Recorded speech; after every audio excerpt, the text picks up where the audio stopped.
12/12/2025ના રોજ એક NCCRB complaint Surat શહેરમાં દાખલ થયેલ હતી, જેમાં 30 લાખનું ઇન્વેસ્ટમેન્ટ ફ્રોડ કરવામાં આવેલ હતું. આ કમ્પ્લેન્ટની નોંધ અમે લોકો તરત જ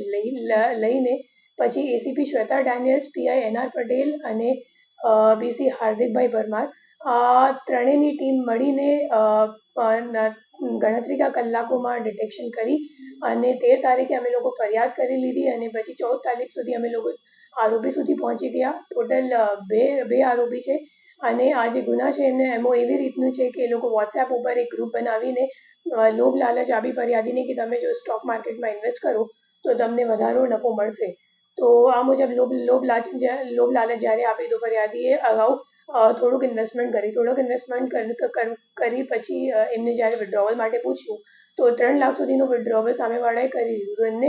વિશ્વાસ થઈ ગયો કે ખરેખર સાચી હશે અને પછી આગળ એમને ઇન્વેસ્ટમેન્ટ કરવા ના દીધી અને એને વધુ ઇન્વેસ્ટમેન્ટ પણ કરી નાખી અને વિડ્રોવલ નહીં થતી તો એમને ખબર પડી કે મારી સાથે ખરેખર છેતરપિંડી થઈ ચૂકી છે. એમાં જે બે